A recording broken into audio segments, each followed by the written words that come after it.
Is the reality television actress Tamra Judge attempting to make amends with her former best friend and fellow cast member, Shannon Beador? Before the beginning of season 18, the two had a significant disagreement, and things have not improved since then. To what extent is it possible for them to rekindle their friendship, or has it been irretrievably broken? Continue reading for further information. Is RHOC Tamra Judge attempting to make peace with Shannon Beador? There have been a lot of ups and downs in the bond between Tamra Judge and Shannon Beador. This has included Vicki Gunvalson, a former cast member of Real Housewives of Orange County. One of the three was on the outs, two of them were good, or it was a roller coaster. Either way, it was a roller coaster. The relationship between Tamra and Vicki and Shannon is now over. While they were on the Tres Amigas comedy tour, Shannon was arrested for driving under the influence of alcohol and then driving away. Due to the fact that there was alcohol involved, Tamra was hesitant to participate in the show because she believed that it would be too much for Shannon to handle. Shannon and Vicki had the impression that Tamra had abandoned them, despite the fact that she had other responsibilities. The announcement that Tamra had joined the Traitors was made by Vicki, who stated that the band was ideal for her. In addition, she made amends with Alexis Bellino, who has now begun a relationship with John Jansen, who was once Shannon's boyfriend. The fact that Alexis was a former member of RHOC and returned for season 18 as a friend of has made things even more challenging. Tamra made an appearance on WWHL on Thursday, August 15th, because the season has come to an end. The question of whether or not she and Shannon could ever move further with their relationship was, of course, posed to her. When asked about reconciling with Shannon Beador, Tamra Judge is quoted as saying no by Us Weekly. She is quoted as saying, "She is trying to trash my name and rewrite history. That is the only thing I have ever done to assist her. It was a friendship that was never mutually beneficial." The results of a poll conducted by viewers indicate that they are on Shannon's side rather than Tamra's, despite the fact that Shannon has been the source of turmoil in the past. "They only have half the story, I can only imagine," the viewer said. Andy Cohen, the host, was puzzled about the meaning of that and found himself wondering what the rest of the story actually entailed. "The other half of the story is that, after her DUI, I was by her side every single day, talking to her every single day, trying to make sure that she got the help that she needed," Tamra said, revealing that she has been a wonderful friend to Shannon. She did not show any signs of shyness and talked openly about her relationship with Shannon. There was a lack of assistance that she needed. Tamra's behavior in a situation, it is Tamra Judge's desire that Shannon Beador take a much more responsible stance. During the time that Shannon was telling everyone that she had a warrant for Gina Kirschenheiter's arrest, she was a co-star on Real Housewives of Orange County. On the other hand, Shannon was also present at Gina's side, assisting her in their search for a lawyer. Therefore, she is able to play both sides of the fence, despite the fact that some supporters may argue that Tamra is not much better. Consequently, if Tamra had been in Shannon's position, what actions would she have taken? "I just know that if I were to drive my car into a house at 3 times the legal limit, and then act like I was walking my dog while looking like a zombie, I would probably never drink again," the speaker said. Shannon admits that she still consumes a cocktail, but she asserts that she stays within her limitations. In addition, she does not believe that there is a way to settle her differences with Tamra. "I don't believe that we will ever be friends again because I can now go back and see that pretty much every season that I've been in with Tamra, there's always an issue that she has with me. I don't think that we will ever be friends again. Whether I did anything or didn't do something, it's okay. If that's the case, then there's no reason for us to be friends now. In her presence, she is said to tread carefully around me. It is my sincere regret that you had such a negative reaction to me, but I did my best to avoid her. Given that neither of them is content with the other, it is possible that it is time for them to go on." Do you believe that they will ever be friends, or do you believe that their relationship is officially over? Please let us know, and make sure to tune in to RHOC on Thursdays on Bravo. The rumor didn't arrive like a headline. It arrived like a draft, half whispered in a makeup chair, half floated on a podcast, the kind of sentence that makes fans hit 15 seconds back just to be sure they heard it right. Tamra Judge, Orange County's patron saint of tableside truth bombs and cardio-fueled confessionals, might be considering the one plot twist that seems both inevitable and impossible: making peace with Shannon Beador. If you followed the Real Housewives of Orange County long enough to know the difference between polite brunch and champagne-fueled warfare, you know their friendship has been a long-distance marathon conducted in stilettos. There were years when Tamra and Shannon came as a single breath, an alliance with edges, an unspoken pact sealed across couches on reunion nights. And there were other years when they stood on opposite sides of the same party, trading precision strikes in confessional and gentle glances in person, like two lawyers who dated once and now only meet in court. Reconciliation is the housewives genre's most fragile art. It looks simple. It isn't. It's the choreography of pride and apology, camera and heart.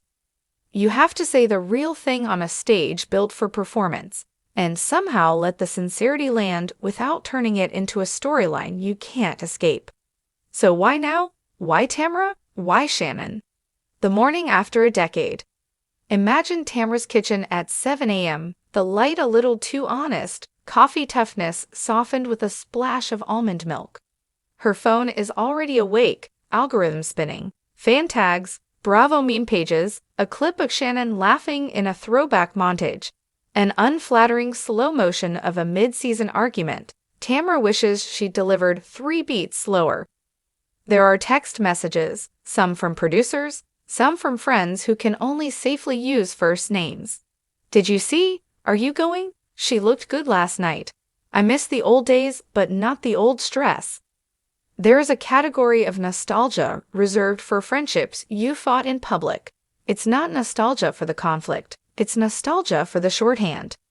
Tamra remembers the way Shannon could spot her mood faster than glam, the way they could manage a room with a single look, like air traffic control in sequence. But memory isn't a pacifier, it's a mirror. Look too long, and you see the fracture lines you wrote together. The morning scroll hits a grainy photo, Shannon in sunglasses, hand up in that half-wave people use when they want to meet the world halfway. Tamra doesn't screenshot it. She just holds her breath for 1 extra second, as if she can inhale the past without choking on it. The podcast, the pause, the processing. Tamra is a pro. She knows how to let a thought crowd the doorway without inviting it to sit down. On the mic, she's disciplined, spicy where it sells, guarded where it counts. The reconcile question has been floating toward her like a balloon with a slow leak. She could dodge, she could pivot, she could roll her eyes and say the line that buys you another week of immunity. Instead, she does that thing that used to make Shannon love her. She lets a true sentence out. I don't know, she says, meaning of course I've thought about it. I think there's a version of us that could be okay again. But it would take both of us, and it would take real. Her co-host goes quiet in a way that feels like a nod. The comment section turns into a focus group. Half the fans pull out their wedding china and set a table for the reunion. The other half sharpen knives, equal opportunity skeptics. Tamra doesn't read all of it. She doesn't have to. She knows how it goes. Reconciliation is a Rorschach test. People see what they need to. The OC isn't big enough to hide. Orange County is, at once, sprawling and small. Everyone ends up at the same charity galas, the same waterfront patios, the same Pilates studios that claim not to witness anything. Tamra leaves lunch at a place that smells like citrus and second chances and runs into a mutual friend carrying a rhetorical bomb with a sparkling fuse. She asked about you, the friend says, and then waits for the flinch. Tamra doesn't flinch. She smiles. What did she say? that you looked happy. It's the most disarming compliment one former friend can send another.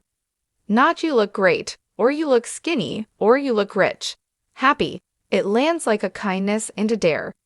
Tamra hears it the way she hears a new routine cue in her head. 5, 6, 7, 8, and tucks it away. Across town, Shannon gets a parallel update from someone who has never loved being in the middle as much as they pretend. Tamra didn't roll her eyes when I mentioned you. It sounds small. It isn't. Housewives detent starts in the micro. The math of getting here. We can line item the reasons they stopped being them. A season-long pileup of misread loyalties. A few oversalted jokes. The way anger inflates when you know exactly which sentence will land, because you loved the person who taught it to you. We can line item the reasons a truce makes sense now. Fatigue that pretends to be maturity, the wisdom that arrives after a messy year, the universal human realization that it's easier to breathe when you stop bracing for a fight no one's even started yet. But though the show runs on math, story beats, call times, ratings curves, friendship runs on something less negotiable: timing. The season calendar is a machine. The heart doesn't care. It says not yet until one Tuesday afternoon. It says maybe so softly you almost miss it. For Tamra, the maybe sounds like a late-night voice memo she records and doesn't send. We were good at being friends, she starts. We were bad at being mad. She deletes it, then sets her phone face down. Growth is the unsent drafts. Vicky, the chorus, the history. There's a third presence in the room, whether she's invited or not. Vicky Gunvalson, the original whoop-it-upper, the counterweight and accelerant to any Tamra/Shannon equation. The Tres Amigas brand is both punchline and real glue. You don't just text one woman. You text the triangle, even if the group chat's been quiet long enough to feel like a museum. Vicky, in this imagined version, is the pragmatic romantic. I want everyone happy, she says, which in Vicky-ese means I want the vibes how they were when we ran rooms like we were born to. She's the one who will enthusiastically RSVP to a reconciliation brunch, and then accidentally stir the hollandaise with a story from 2018. You love her anyway. They both do. Their history is ridiculous and warm and loud and heavy, and it is theirs. The pre-meeting. If reconciliation is a production, the pre-meeting is the table read. Neutral ground, not a tequila bar, not a salad place where the OL's original ladies will sidle over and start giving notes like they're being helpful when they're being greedy for updates. A hotel lobby with good plants. Daytime, to keep the drama's shadow short. Tamra gets there 5 minutes early, an old superstition from a younger self who learned that control is easier to fake if you get to the table first. She orders sparkling water because sobriety and clarity are cousins, and today she wants both. Her phone vibrates with a text she doesn't read. The lobby smells like money and lemon. She rehearses nothing and everything in the same breath. I missed you. You hurt me. I'm willing. I'm not a doormat. I'm not a wall. Then Shannon appears, sunglasses off, a smile shaped like a question. They are both performing, because you cannot unlearn your most marketable skill. But under the choreography, something looser is trying to breathe. You look happy, Shannon says, using the word that started the whole momentum. Tamra laughs. So do you. It's not small talk. It's architecture. Saying the real thing without weapons. They do the thing women do when they're tired of cameras in their souls. They let their eyes go soft and their shoulders drop first. It's the pre-apology the body gives the brain. The waiter asks if they want anything else. They both almost say tequila. They say iced tea instead, the most polite peace offering in Southern California. How did we get so mean? Shannon asks, not to assign blame, but to name the fog. Tamra doesn't list bullet points. She could. She has them. She says, we got good TV confused with good life. They talk in layers. The top layer is logistics, kids, businesses, the pet that loves whichever woman is home most. The second layer is accountability. traded in equal measure, and without the old habit of slipping a joke on during the hard parts. The core layer is grief. Neither says the word, but it's in every sentence that begins with "I missed when." The conversation is not television. It's boring where TV would insist on confetti. It is brave where TV would insist on volume. It might be the most radical act either of them has done for the franchise, trying to be human where the genre expects destination drama. "I don't need us to be a brand," Tamra says finally. "I need us not to be a bruise." Shannon nods. "I can do that." It's not a contract, it's an experiment. The aftermath you don't see. What happens next isn't a hug, it's a schedule. They agree to an off-camera walk next week. No glam, no make-packs, just shoes that know how to forgive hills. They agree not to weaponize the meeting by running to a third party to narrate it like a land grab. They agree to let the internet be wrong about their motives, because the internet is always wrong about motives. That's how it stays entertained. Tamra drives home the long way, past the ocean that has never once cared who was right about a dinner from 3 seasons ago. She feels, what is the word? Lighter feels cliché, free feels like a press release. Possible fits. At a red light, her phone pings. It's not Shannon. It's a friend who knows the room but wasn't in it. "Proud of you." 2 words that can cover a lot of mess. That night, a fan account posted a split photo, one of them from a happy year, one from a reunion year when they both sat 2 straight. The caption guesses 40 wrong things and 4 right ones. Tamra doesn't like it. She doesn't need the algorithm to certify her courage. Will it take? Reconciliation isn't a single act. It's a renewable resource with a temper. It requires maintenance and respectful boredom. It requires both women to remember they don't have to be great TV for each other anymore. Only good friends who sometimes get paid to sit in the same room. The show will want an arc. Life will want errands. If they prioritize the second, the first might benefit anyway. There will be tests, events with seating charts that feel like chess, drinks where someone weaponizes gossip dressed in concern, late-night texts from people who prefer the old dynamic because it gives them better stories to tell. There will be the urge to be clever, to spit a line that lands on air and then lives on forever. The braver choice will be the quieter one, letting a moment pass without turning it into content. And yet, there's a reason fans hold out hope for this particular duo. When Tamra and Shannon are good, they're good, breezy, and oddly wholesome. 2 women who can do shade better than most, but also delight in the stupid little joys friendship makes out of thin air. The show is better when somebody laughs like they mean it. They used to make each other do that. The soft launch. Weeks later, they end up in the same frame, on purpose, but not like a press conference. A charity event, smart dresses, hair that says we tried, but we're not trying too hard. They don't stand together for long. They don't need to. They let the camera catch the thing that matters, the absence of flinch, the casual hello, the way the room's shoulders drop half an inch because the energy shifted in favor of ease. The edit will do what the edit does. It will storyboard a truce from 5 cutaway smiles and 2 complete sentences. The internet will assign credit or blame like it's passing out superlatives. Somewhere between the cut and the commentary, a real thing is trying to stay real. The quiet victory, the most important scene never airs.